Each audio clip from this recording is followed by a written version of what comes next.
Hello दोस्तों। मैं एक शादीशुदा औरत हूँ। मैं 30 साल की जवान औरत हूँ। मेरा फिगर देखते ही बूढ़े हो या जवान सभी मुझ पर फिदा हो जाते हैं। मैं शादीशुदा हूँ, फिर भी लोगों की लाइन लगी है मुझसे बातें करने वालों की।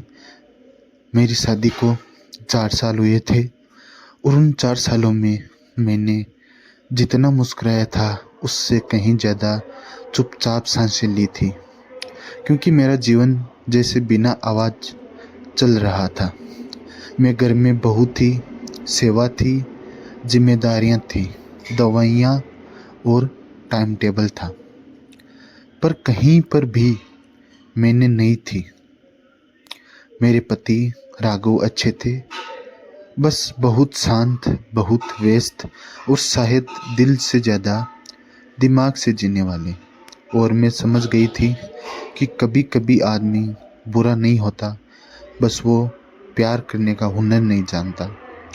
और यही वो जगह थी जहाँ मेरा दिल धीरे धीरे सूखता जा रहा था, जैसे कोई पौधा छत पर रख दिया जाए धूप में, पर पानी देना भूल जाए कोई। इन्हीं दिनों घर में एक मेहमान आया। उसका नाम था अर्जुन, राघव का पुराना दोस्त। उसने जब पहली बार मुझे नमस्ते कहा तो उसकी आंखों में वो गर्माहट थी जो मैंने महीनों नहीं देखी थी। उसकी बोली में वो नरमी थी जो मेरे कानों को याद नहीं थी, और उसकी मौजूदगी में वो इज्जत थी जो हर औरत महसूस करना चाहती है। उसने मुझे भाभी कहा और पहली ही नज़र में मुझे लगा जैसे किसी ने मेरे होने पर धूल जमी आईने को पोंछ दिया हो। वो कुछ दिनों के लिए आया था, पर उसके आने से घर में हवा बदल गई। दरवाज़ों पर आवाज़ नहीं आई, पर खिड़कियों से धूप ने नए कोण से गिरना शुरू किया, और मेरे दिल में जैसे कोई भुला हुआ गीत धीरे धीरे बजने लगा। वो सुबह अखबार पढ़ता और मैं चाय रख देती, और चाय रखते वक्त जब उसकी आंखें मेरी आंखों से टकराती तो लगता वक्त एक पल के लिए ठहर गया, जैसे ब्रह्मांड भी चुप होकर देख रहा हो। हम ज़्यादा बात नहीं करते थे, पर उसकी हर छोटी सी नज़र, हर शांत मुस्कान, हर आप थक जाती होगी, जैसे वाक्य मेरे सीने में कहीं हल्की सी रोशनी जला देते। मैंने बहुत बार चाहा कि ये सिर्फ सौजन्य हो, सिर्फ मित्रता हो, पर मेरा दिल अक्सर बातों को समझने के बजाय एहसासों को पकड़ लेता था, और उस एहसास में शोर नहीं था, सिर्फ एक धीमी शांति थी जो आदत बनती जा रही थी। जी हाँ, मेरी आदत।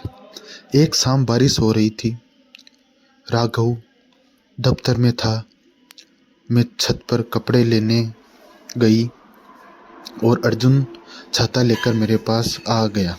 बिजली चमकी तो मैं थोड़ी सहमी, और वो चुपचाप मेरे पास खड़ा हो गया। उसने कुछ कहा नहीं, बस उसके पास खड़े होने से मुझे लगा कि दुनिया थोड़ी हल्की हो गई। हम कुछ नहीं बोले, बस कपड़े मोड़ते रहे, और वो सबसे शांत पल था, लेकिन दिल के अंदर तूफान था जिसे हम दोनों ने शब्द नहीं दिए। कभी कभी चुपियां इजहार नहीं होती, इजहार बन जाती है। जी हाँ, शायद ये आपको पता होगा। समय बीतता रहा और मैं खुद से लड़ती रही कि ये गलत है। मैं शादीशुदा हूँ, मेरा कोई हक नहीं है कि मैं किसी और के बारे में यह महसूस करूँ। लेकिन सच यह था कि मैंने अपने पति को कभी खोया नहीं, क्योंकि कभी पाया ही नहीं था। मैं अपने फर्ज में बंद थी, पर भावनाएं किसी कानून से नहीं चलती, उनमें नियम नहीं, सच्चाई होती है। और उस सच्चाई का नाम अर्जुन नहीं था, उसका नाम था ध्यान, सम्मान, देखभाल और शायद थोड़ा सा प्यार। एक सुबह धूप छत पर हल्की सी फैल रही थी और मैं तुलसी को पानी दे रही थी जब वो खामोश आकर दूर खड़ा हो गया। मैं कुछ नहीं बोली, वो भी नहीं। फिर उसने बस एक सवाल पूछा, क्या आप खुश हैं? और वो सवाल मेरे अंदर दीवार की तरह लगा, जो 4 साल में किसी ने नहीं पूछा था। मेरी आंखों से आंसू गिर पड़े और मैंने फुसफुसाकर कहा, नहीं। उसने आगे बढ़ना चाहा, कदम रुके। उसकी आंखों में दर्द था और मेरे दिल में घुटन। उसने कहा, काश आपकी ज़िंदगी सिर्फ फर्ज न होती। और उस वक्त लगा जैसे किसी ने मेरी आत्मा छू ली हो। हाँ, कुछ ऐसा ही लगा मुझे। कुछ दिनों बाद वो जा रहा था, सूटकेस पकड़े, हल्की मुस्कान और भारी आंखें।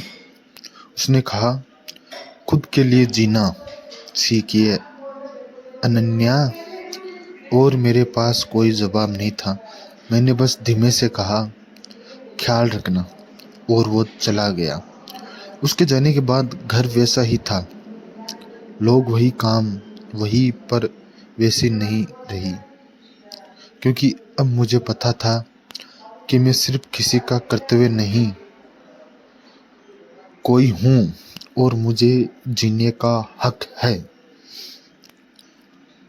1 साल बीत गया, मैं कभी भी उसी घर में हूँ, अभी भी उसी घर में हूँ। वही जिम्मेदारियाँ हैं, वही जीवन, बस अब मैं खुद को थोड़ा थोड़ा जीती हूँ। मैंने पढ़ाई शुरू की, किताबें खरीदी है, सुबह खिड़की खोलती हूँ, हवा आने देती हूँ। और जब कभी धूप तिरछी होकर आती है तो लगता है वो लौट आया है। शायद नहीं, पर उसकी ही दी हुई समझ लौट आती है। मैंने उसे भुलाया नहीं है, चाहा भी नहीं। वो याद नहीं, एक एहसास है। और अब मुझे समझ आया है कि कुछ मोहब्बतें मिल जाए तो मोहब्बत नहीं रहती, अधूरी रहे तो रूह बन जाती है। एग्जैक्टली। अगर ये कहानी आपको थोड़ी सी भी अच्छी लगी हो तो चैनल को सब्सक्राइब ज़रूर करें और लाइक करें, शेयर करें, कमेंट करें कि आपको कहानी कैसी लगी।